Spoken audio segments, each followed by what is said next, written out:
The stars glittered coldly against the black void as the Defiant cruised through the outer reaches of Sol's system. For 10 years, Earth had prepared for this moment. First contact with alien life.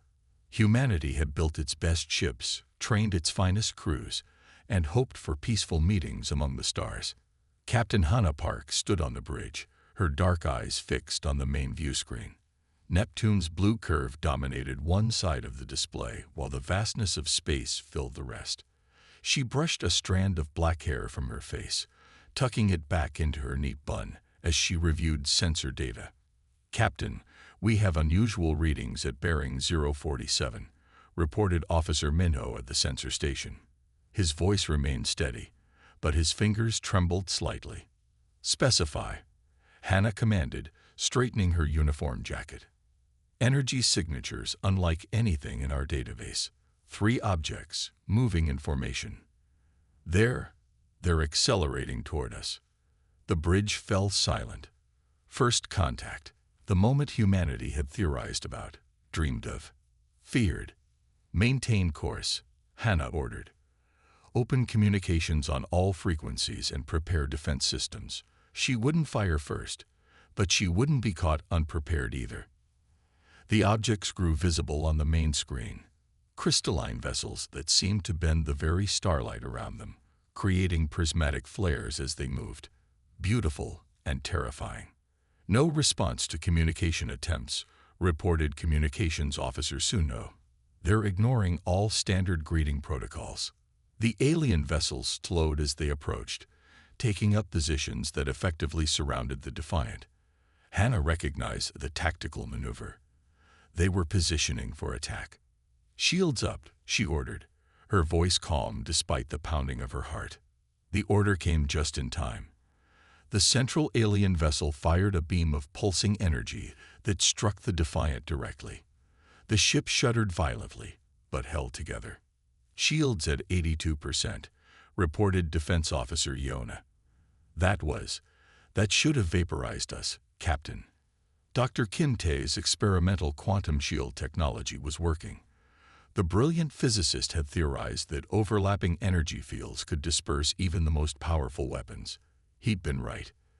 The aliens fired again, clearly surprised that their target remained intact. This time, all 3 vessels attacked simultaneously. "Shields holding at 65%. Yeona called out. "They're recalibrating their weapons." Hannah made her decision. "Target their propulsion systems. Fire missiles 1 through 6, random trajectory pattern." The Defiant's missile tubes opened, launching 6 conventional warheads. To most spacefaring races, such weapons would seem primitive, simple chemical explosives with guidance systems. But Dr. Kim had modified these missiles with something special. As the missiles streaked toward the alien vessels, they began to follow erratic, unpredictable paths. The alien ships fired defensive beams, but the missiles swerved in ways that defied normal physics. "They're using predictive targeting," observed Tactical Officer Chono. "But our missiles aren't following predictable trajectories." The first missile struck the leftmost alien vessel. The explosion wasn't particularly powerful by advanced standards, but it hit precisely where the ship's energy core would logically be placed. The crystalline structure cracked, then shattered in a spectacular explosion of light. The aliens, clearly shocked, attempted evasive maneuvers. Too late. 2 more missiles found their targets. Within moments, 3 empty debris fields floated where the magnificent alien ships had been. "The 4th vessel is retreating," announced Minho, his voice barely above a whisper. It's gone." Some kind of faster-than-light jump. Hannah stood frozen, processing what had just happened.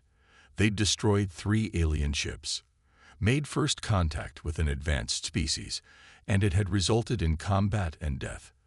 The weight of it pressed on her shoulders like a physical burden. "Damage report," she finally said. "Minor hull breaches on decks 7 and 9. Automated repair systems responding. No casualties," reported Yona. "Captain," Minho called out, his voice urgent. "I captured data transmissions from the retreating vessel.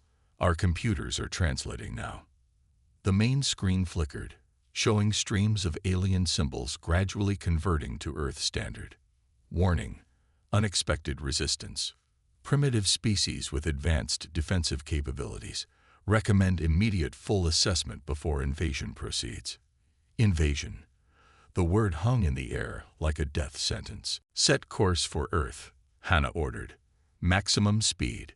We need to warn the Defense Council. As the Defiant turned homeward, Hannah stared at the debris field where the alien ships had been destroyed. First contact had come not with greeting and exchange of knowledge, but with violence and death. And it was clear this was just the beginning.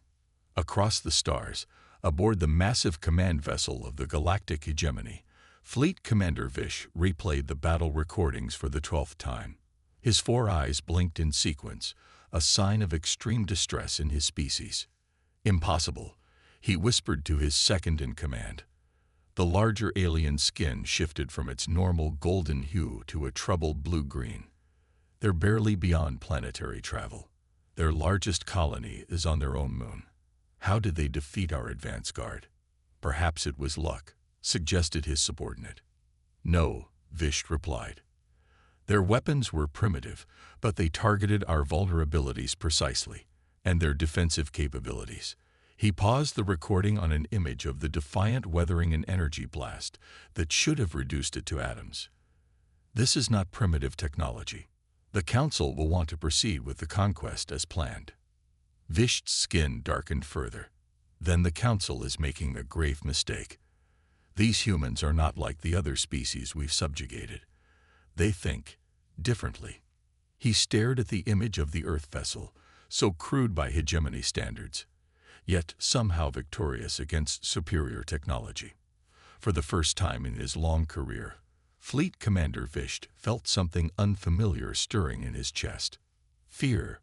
Light from 3 suns streamed through the crystal dome of the Hegemony Council chamber. 12 beings, each from a different species, sat around a circular table made of rare metals.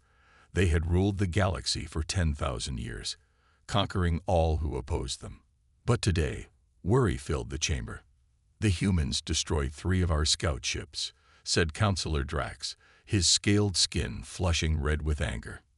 He pounded his fist on the table. 3 ships, with primitive missiles. High Counselor Ilara, whose species resembled tall, elegant insects, raised her many-jointed hands for silence. Let us not overreact. These humans occupy one small planet in an unremarkable system. You did not see the battle recordings. Drax insisted. Their weapons followed paths that defied prediction algorithms. Their shields withstood our energy cannons. A lucky encounter, dismissed Counselor Vet, whose body was a shifting mass of blue gel contained in a hovering mechanical shell. Their technology is clearly centuries behind ours. The debate raged for hours. Some council members wanted immediate invasion with overwhelming force. Others suggested study and cautious approach. In the end, they compromised. They would send spy ships to learn more while preparing a modest invasion fleet. The humans will be conquered like all others, Ilara concluded the meeting. This minor setback changes nothing. Far away, on the blue-green world called Earth, a very different meeting took place. The United Nations Security Council had expanded to include representatives from every nation. They gathered in an underground bunker beneath New York City, where Captain Hannah Park's report played on large screens. The alien technology is advanced, but not unbeatable, she concluded. We were lucky this time. We won't be lucky against a full invasion force. The room erupted in concerned voices until Secretary General Murrah raised her hand. Dr. Li Jin has been examining the debris recovered from the battle. Doctor, please share your findings. Dr. Li stepped forward. He was a small man with round glasses and uncombed hair. He spoke softly, but everyone listened closely. The alien technology is beautiful, he said, placing a twisted piece of crystalline material on the table. Perfect in its mathematical precision. Their weapons, their shields, their engines, all follow strict logical patterns. And this helps us how? asked the American president. Dr. Lee smiled. They expect enemies to behave logically too. Their systems predict where our ships will go, how our weapons will fire. But humans, he paused, humans can be wonderfully illogical. He connected his tablet to the main screen, displaying complex schematics. I propose we build ships that deliberately incorporate randomness into their systems. Engines that occasionally boost in unexpected directions. Weapons that follow chaotic trajectories. Communication systems that appear to make no sense. You want us to build flawed ships? Asked the Russian premier incredulously. Not flawed, Dr. Lee corrected. Unpredictable. The aliens' greatest weakness is their inability to comprehend illogical actions. After heated debate, Earth's leaders approved the plan.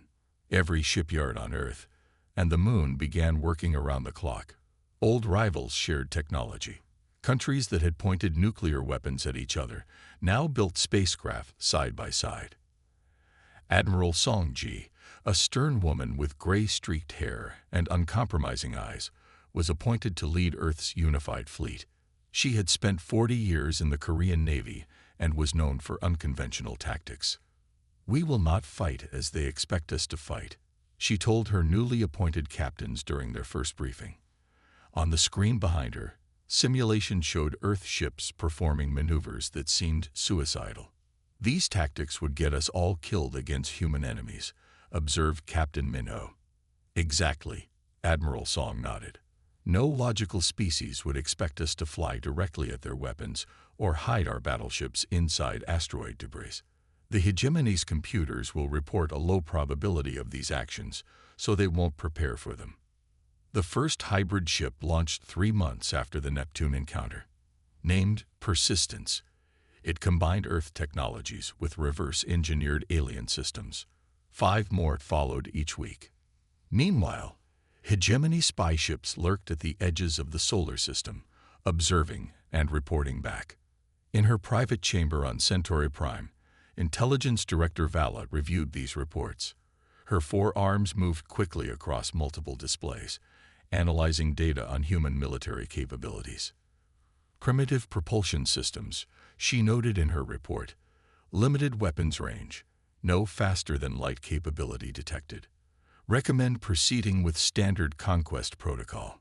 She paused, considering whether to include the strange energy readings her sensors had detected from Earth's new ships. But why worry the Council with anomalies? The humans posed no real threat. As she finalized her report, Dr. Lee was completing his masterpiece in a secret facility beneath the Pacific Ocean. The quantum randomizer would be installed in every Earth vessel, ensuring that no alien system could predict their movements or actions. Is it ready? Admiral Song asked, viewing the small device that might save humanity. It is, Dr. Lee confirmed. But I must warn you, once activated, even we won't be able to fully predict what our ships will do. Admiral Song nodded grimly. In chess, the winning move is often the one your opponent never considered possible. We must become the impossible move. As Earth prepared for war, a junior analyst on one of the hegemony spy ships noticed something odd about the new human vessels. Their energy signatures seemed to flicker randomly, defying analysis. She reported this to her superior, who dismissed it as sensor malfunction. This small oversight would soon cost the hegemony dearly. The invasion fleet will depart in 30 days, announced High Counselor Ilaret to the Hegemony Council. We will crush these humans quickly and add their world to our collection. The counselors nodded in agreement, confident in their superiority. 10,000 years of conquest had taught them that resistance always failed. None of them imagined that in the vast history of the hegemony, humanity would become their first true defeat. They came without warning. One moment, the space near Mars was empty. The next, 1,000 alien warships appeared in perfect formation. The hegemony invasion force had arrived. The alien ships were beautiful and terrible. They glowed with strange energies and moved with impossible grace. Their weapons began firing immediately, targeting Earth's orbital defense platforms.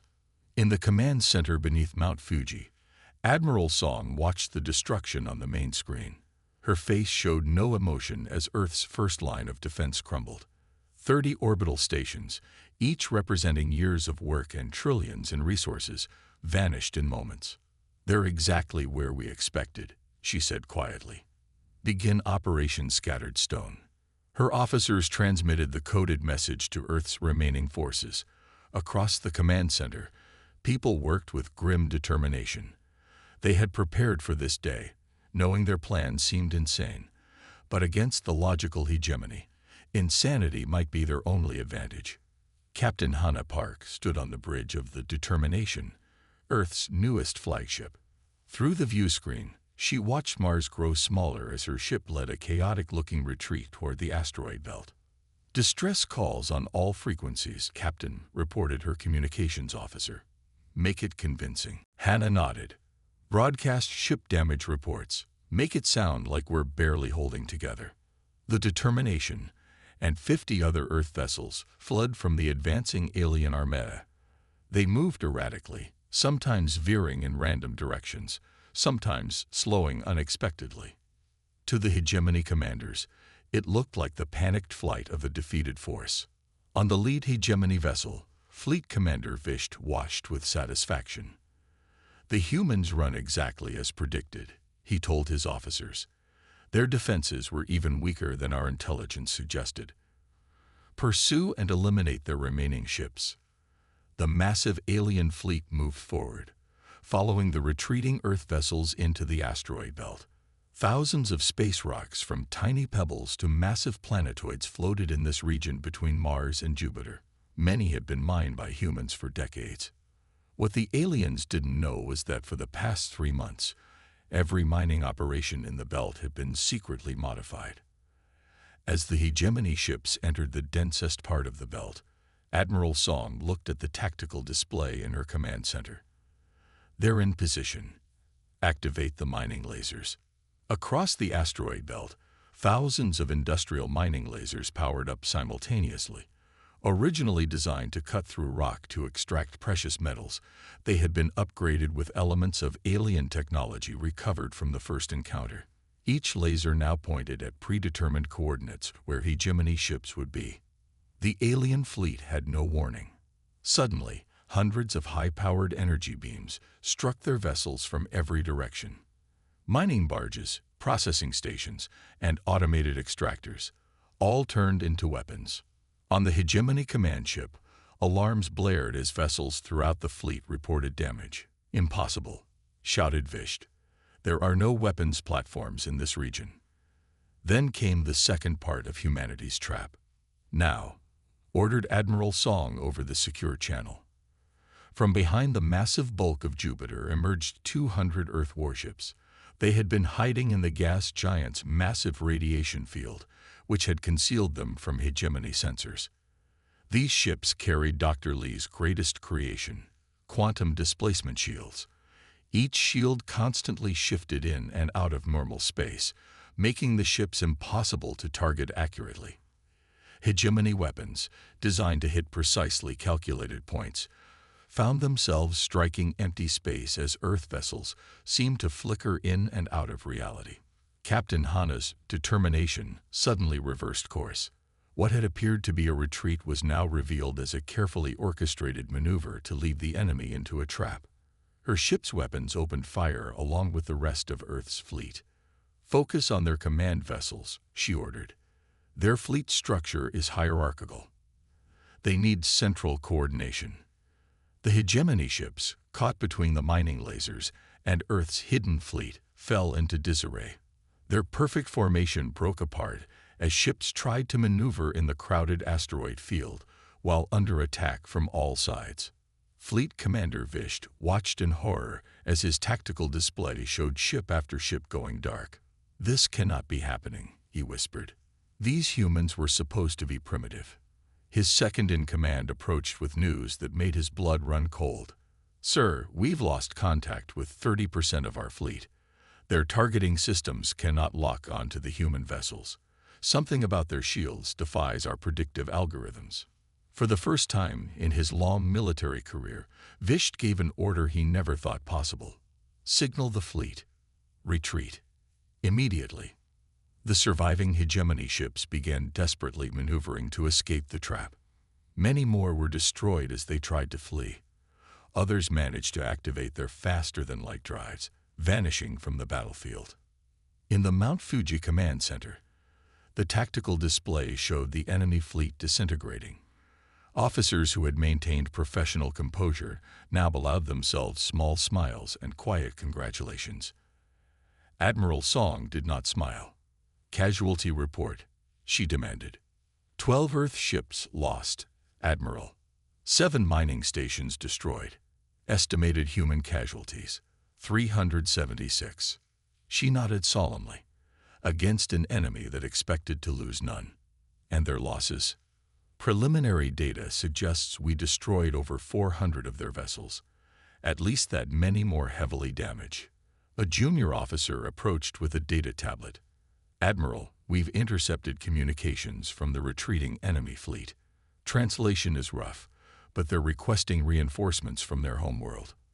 Admiral Song took the tablet, reading the alien message carefully. "They will return," she said, looking up at her staff. "And next time, they will not underestimate us." Captain Hana's face appeared on the main screen. "Admiral, the last enemy ships are retreating beyond Neptune's orbit. Should we pursue?" "Negative, Captain. Return to Earth for repairs and debriefing." After the connection closed, Admiral Song stood alone at the tactical display. The victory had been decisive, but she knew it was just the beginning. The hegemony had ruled the galaxy for 10,000 years. They would not accept defeat from a single battle. "The real war," she murmured to herself, "has only just begun." In the distant hegemony capital, the council received Visht's report with shock and disbelief. For the first time in their long history, they had lost a major battle. The humans, those primitive creatures from an unremarkable world, had somehow defeated their finest fleet. High Counselor Ilara's voice trembled as she addressed the emergency session. "We have gravely underestimated these humans. This error must be corrected immediately." The age of hegemony dominance was facing its first true challenge. The stars looked different here, so far from Earth. Captain Hana Park stood on the bridge of the Determination, staring at the unfamiliar patterns. No human had ever ventured this far before. Now, an entire fleet of Earth ships traveled through the void between stars. 6 months had passed since the Battle of the Asteroid Belt. 6 months of building, training, and preparing. Dr. Lee had worked miracles with the captured alien technology. He had unlocked the secret of their faster-than-light drives, allowing humans to reach other star systems for the first time. "Captain, we're approaching the Proxima Centauri system," reported Navigator Minnow. "The alien base is on the 4th planet." Hana nodded. The Proxima system was home to a major hegemony supply base that supported their operations in this sector. Their mission was to capture it intact. "All ships, maintain communication silence," she ordered. "Begin approach vector." The plan she had developed with Admiral Song was considered insane by traditional military standards. Instead of approaching from the system's outer edges, the Earth fleet would swing around behind the star itself, using its massive radiation output to hide their presence. "Heat shields at maximum," ordered Hana as they began their approach. The temperature on the ship rose steadily. Sweat beaded on the brows of her crew. "Captain, hull temperature reaching critical levels," warned the engineering officer. "The shields were not designed for this."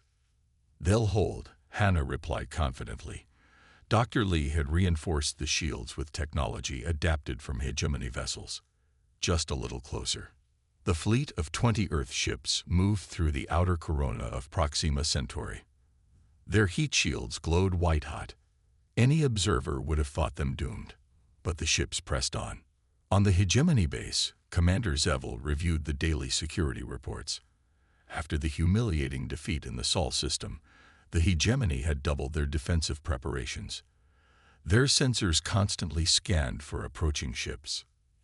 "Any unusual activity?" Zevel asked his security chief. "Nothing, Commander. Our predictive models show a 97% probability that the humans will not attempt offensive operations outside their home system. They are too primitive to sustain extended campaigns. Zevel was not so sure. The humans had proven dangerously unpredictable. But the security chief was correct about one thing. Their sensors showed nothing approaching. They were looking in the wrong direction. Behind the blinding light of Proxima Centauri, Captain Hana's fleet completed their solar transit. The ships emerged from the star's corona, heat shields gradually cooling from white to red to dull orange. "Target locked," announced the weapons officer.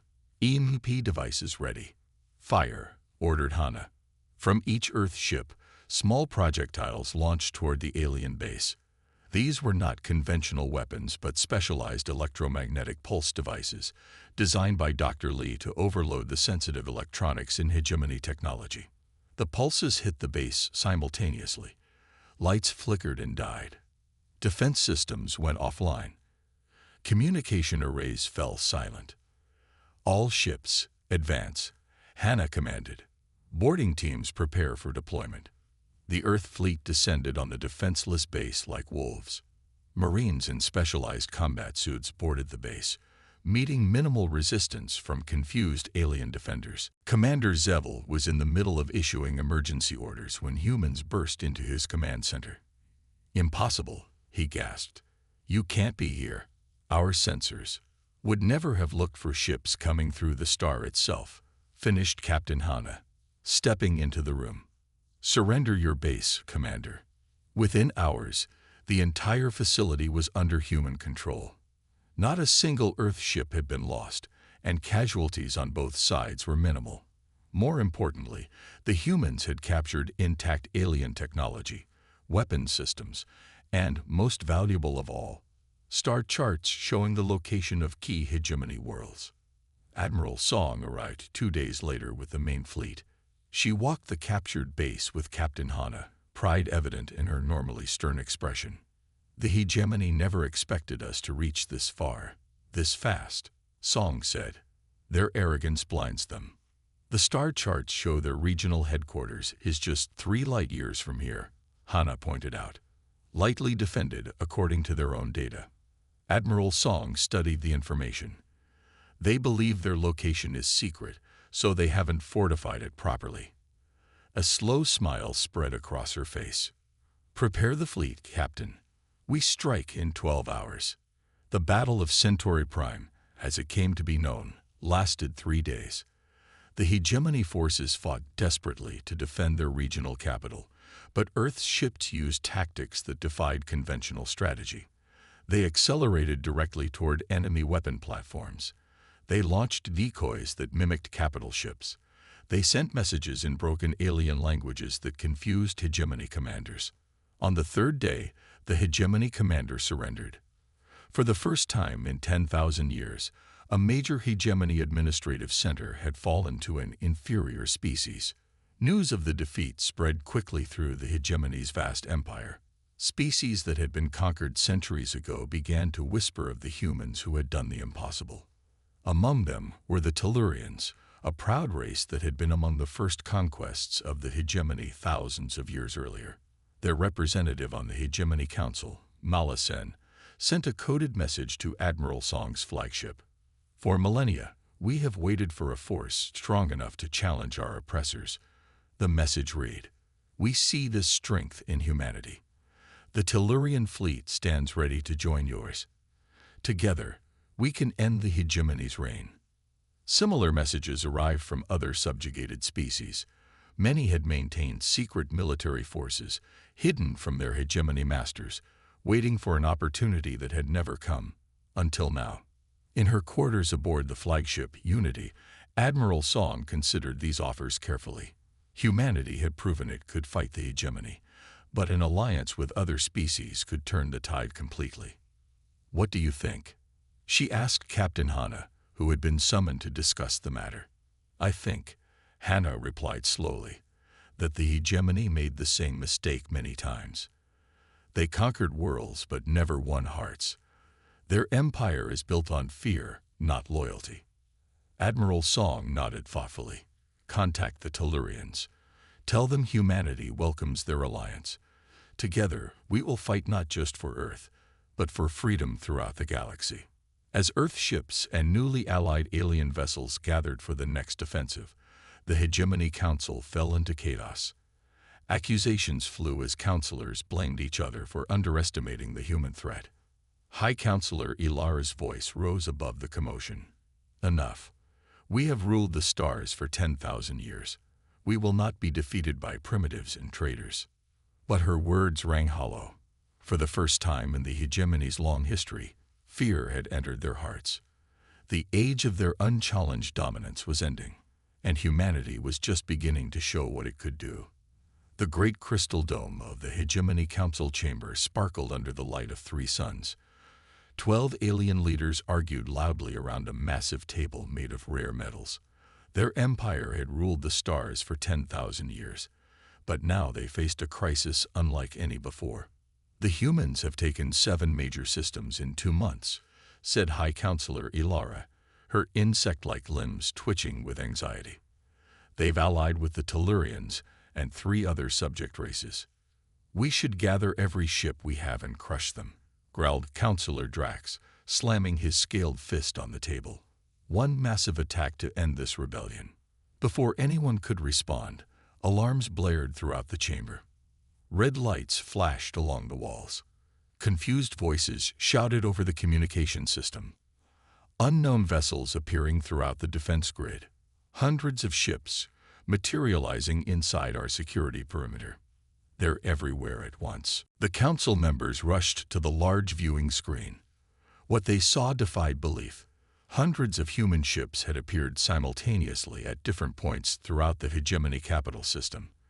They had bypassed all outer defenses, all early warning systems.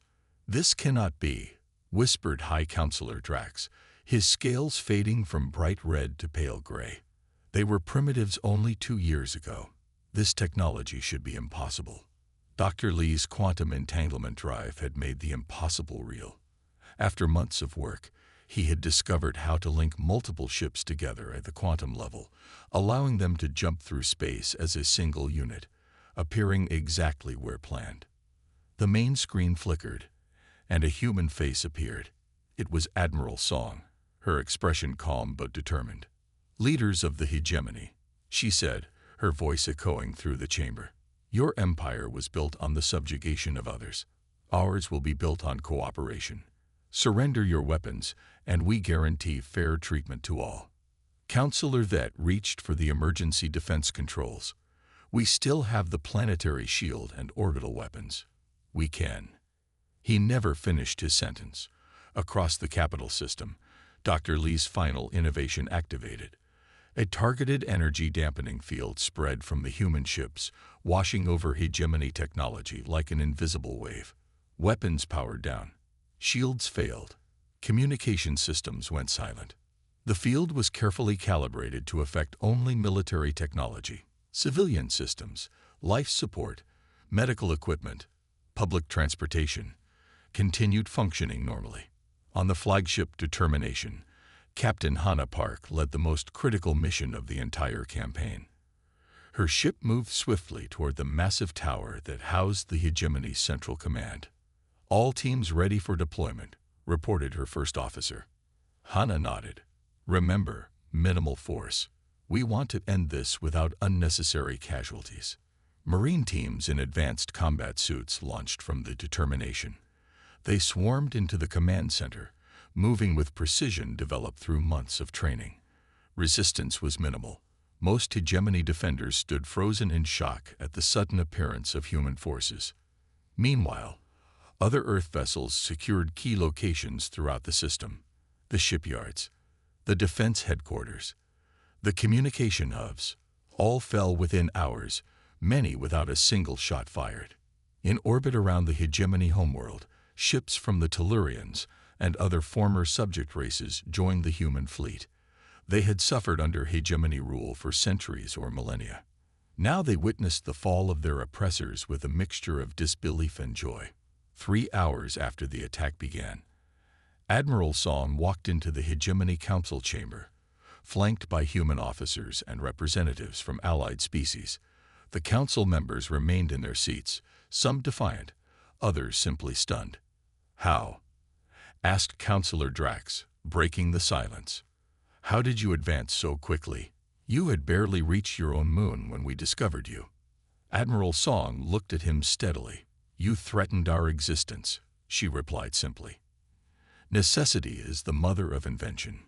She stepped forward, placing a data device on the council table. "These are our terms. They are non-negotiable but fair. The hegemony will dissolve. All subject worlds will be freed. A new galactic cooperative will form, where all species have equal voice." "And if we refuse?"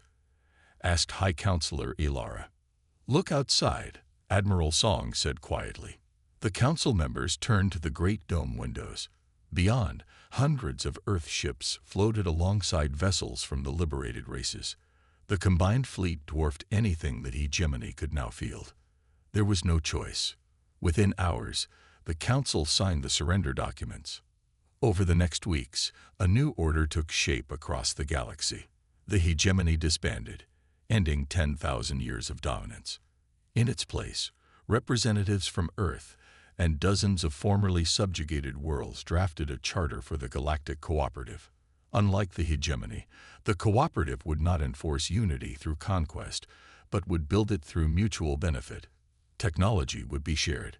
Trade would be fair. Each world would maintain its independence while contributing to the common good. Humanity, despite leading the liberation, refused to take a dominant position. "We came to the stars to join a community, not to rule one," Admiral Song told the first cooperative assembly. 1 month after the final battle, Captain Hannah Park stood on the observation deck of the Determination, orbiting the former hegemony capital world. Below, celebration lights twinkled across the planet's surface as former subject races visited freely for the first time in millennia. Her crew gathered around her, weary but proud. They had traveled farther and accomplished more than any humans in history. "When we first encountered the hegemony, I feared we might not survive as a species," Hannah said softly. "Now look at what we've achieved." "What happens next, Captain?" asked a young officer. Hannah gazed at the stars stretching endlessly before them. 2 years ago, they had seemed unreachable. Now they were highways to new friends, new knowledge, new possibilities. "We explore," she said with a smile. "We learn. We build something better than what came before." She turned to face her crew. "We came to the stars not to conquer, but to ensure no one would ever conquer us. Now that we've achieved that, we can focus on what humans do best: creating, connecting, growing." On Earth, Dr. Lee sat in his laboratory, already working on new innovations. The quantum technologies he had developed for war could now be adapted for peace: faster travel, better communication, clean energy production. In the new cooperative headquarters, Admiral Song met with representatives from 20 different species, planning joint scientific missions and cultural exchanges. Former enemies now worked side by side, sharing knowledge held secret for centuries. The hegemony had ruled through fear for 10,000 years. It had fallen in 2 years to a species it had dismissed as primitive. But humanity's greatest achievement wasn't defeating the hegemony. It was what came after. A galaxy where differences were celebrated rather than suppressed, where cooperation replaced conquest.